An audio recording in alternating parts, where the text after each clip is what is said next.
So John Collins said some stuff. He said that he and Trae Young are the best young duo in the NBA. If we think about the best young duos, first off, what is the cutoff for being young in the NBA? Is it 24 years old, 25? I don't know. If we dive into the best young duo in the NBA, who is the absolute best? I mean, to me, it's between pretty much two different duos. It's Zion and Brandon Ingram and Luka and Porzingis, for obvious reasons. I think Luka and Zion both have potential to be the best player in the league. And then in the case of Ingram and KP, both of them can be multi-time All-Stars. The only way for Trae Young to be potentially the best player in the league is if he is so good on offense that it makes up for all the stuff on defense. And usually you can get to that point, but Trae Young's got a long way to go to not be a negative on defense. The other thing with Trae, too, is he hasn't really mastered the off-ball stuff, which is really how you can be a one-man show offensively with his shooting. See if he gets there, I don't really know. Talking about John Collins a bit, comparing him to...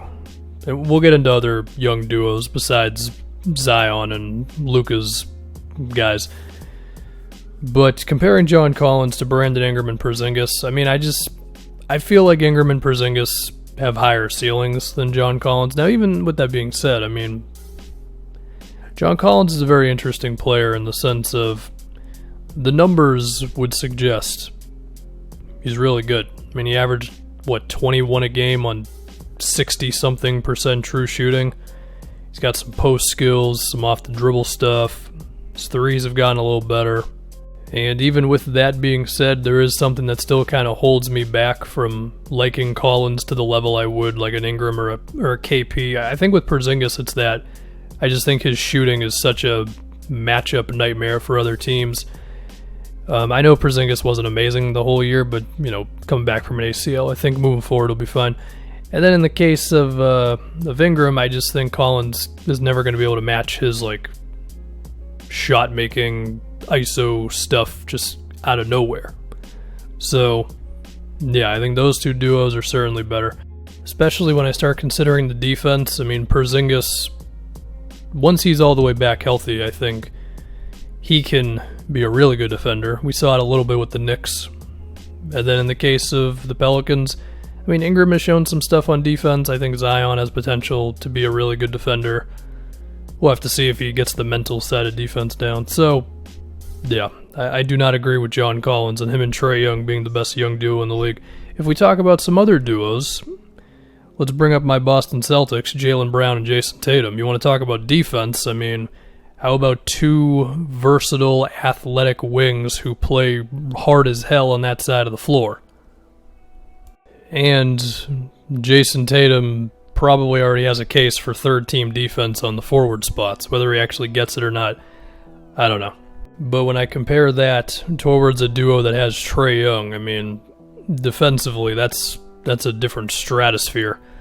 And then offensively speaking, I'm pretty sure we all watched Jayson Tatum in that run before the season was suspended. And what we saw from Tatum in that run, that guy can be one of the 10 best players in the league or something. And in the case of Jalen, dude dropped 20 points, made strides in his all-around game, shooting. His ball handling took some major jumps. I mean, I remember before this year, there were times where it looked like Jalen was never going to figure out the handle, and now suddenly he's busting out moves and beating guys on the dribble and hitting pull-up shots. It's like, wait a minute, what? Practice in the offseason, my goodness. His free throw shooting got better. The guy made a big jump. Now, I'm talking about Tatum a little bit more. If he is going to be primary guy for a team, is he ever going to be the playmaker like that? I guess if we want to compare him to Trae Young, because that was kind of the heart of this video, no. If we want to compare Tatum to Luka, no, when it comes to the passing. But I wouldn't be shocked if Tatum got to 4-5 assists a game and was competent enough at just hitting the open guy. I think Tatum has done a good job of not being a a huge assist guy, but still not really being a ball hog either for the Celtics this year. Anyway, we move on. Ben Simmons and Joel Embiid, also better than John Collins and Trae Young. And just, by the way, I'm not ranking these duos at this point. I'm just talking about them as I talk about them. Similarly to the Tatum and Jalen thing, defensively, like if Tatum and Jalen are in a different stratosphere than Trae Young and John Collins defensively, then Ben Simmons and Joel Embiid are just in an entirely different timeline. You remember that news about the alternate reality that popped up on Twitter? That's where Ben and Joel are defensively, compared to Trae Young and John Collins. I mean, I've got Ben Simmons for first-team defense, and the only reason I didn't have Embiid was because he didn't play enough games. And now we could do the whole, well, Philly hasn't been as great this season. Yeah, sure, no doubt. Again, Embiid has missed time. Simmons missed some time as well. Stuff around him hasn't been awesome. And Embiid deserves some blame. He's been up and down, sure. I still don't think it's really a conversation between them and Trae Young and John Collins. I mean, let's talk about what Philly's done so far. They got to round 2, their first real year together. They lose in round 2 off of the craziest shot ever to the eventual NBA champions, and then the roster got flipped in a million different directions, and so far it hasn't been good. Overall, that's pretty positive. Usually young teams, duos, whatever you want to say, they're usually not getting playoff success like that. Now, I guess if you wanted to be just super against Ben and Joel, you could do the, well, Jimmy Butler thing. Yeah, I mean, yeah, Jimmy was good. If he's not there, they don't push the Raptors to where they pushed him. Fair. I'm still going to give him credit. Ja Morant and Jaren Jackson. Based on this one season, I think it's tough to put Trae and Collins over them. Now, there's probably some argument to be made between Trae Young versus Ja Morant. The box score certainly favors Trae. I think Jaren Jackson's better than Collins because of how much better he is defensively. Also, Jaren Jackson, kind of awesome from 3 this year. Like 40% on 6 a game. And defensively, he was still good. He did foul too much, and that knocks his defensive value down a little bit. But I think the fact that he was even still as good as he was with the foul trouble shows how high Jaren Jackson's ceiling is. And I do like him more than John Collins long term. Devin Booker and DeAndre Ayton. I don't know, man. I did that video about DeAndre Ayton. I was only getting 12 shots a game, and that might make it seem like I'm fully on the DeAndre Ayton train. I'm kind of not. You know, like, he's not as aggressive as you'd like him to be. His defense is getting better, but it's still not good. I don't know if it'll ever be good. So, yeah. Now, Devin Booker's awesome. He's great. KarlAnthony Towns and D'Angelo Russell versus John Collins and Trae Young. There is not a lot of defense being played here. Collins got a little better. I want to give him that credit. I mean, Towns is the best player of those 4. Trae would be number 2. And then you're probably having some conversation about Collins and D'Lo. I don't know what the outcome of it would be.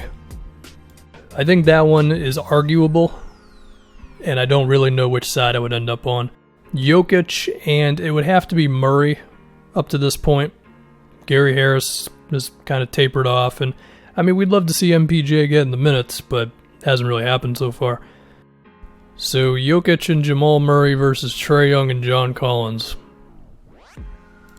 It's kind of similar to the Towns D'Lo thing. It's like Jokic is the best player there. Trae is number 2. And then have what you will with Jamal Murray versus John Collins. Now, being the Jamal Murray hater that I am, I think John Collins is better. But even then, I don't really know if I think that, because I'm also a little bit of a John Collins hater too. But to talk about it again with Collins, the numbers, like, I feel like if you just if you didn't show me who the player was and you just showed me his stats, I'd be like, whoa, who's this guy? And then I'd see it'd be John Collins and be like, I don't care. So I don't know what that means. Are there any other duos I can talk myself into being better than Trae Young and John Collins? Let me just give you a list of other duos I wrote down for the sake of doing my due diligence. Pascal Siakam, and then one of OG Anunoby and Norman Powell. Take your pick. Bam Adebayo and Tyler Hero. Domantas Sabonis and Miles Turner. Zach LaVine, Lauri Markkanen. De'Aaron Fox, and then either Buddy Hield or Marvin Bagley. Apologies to Hawks fans. You guys will be fine.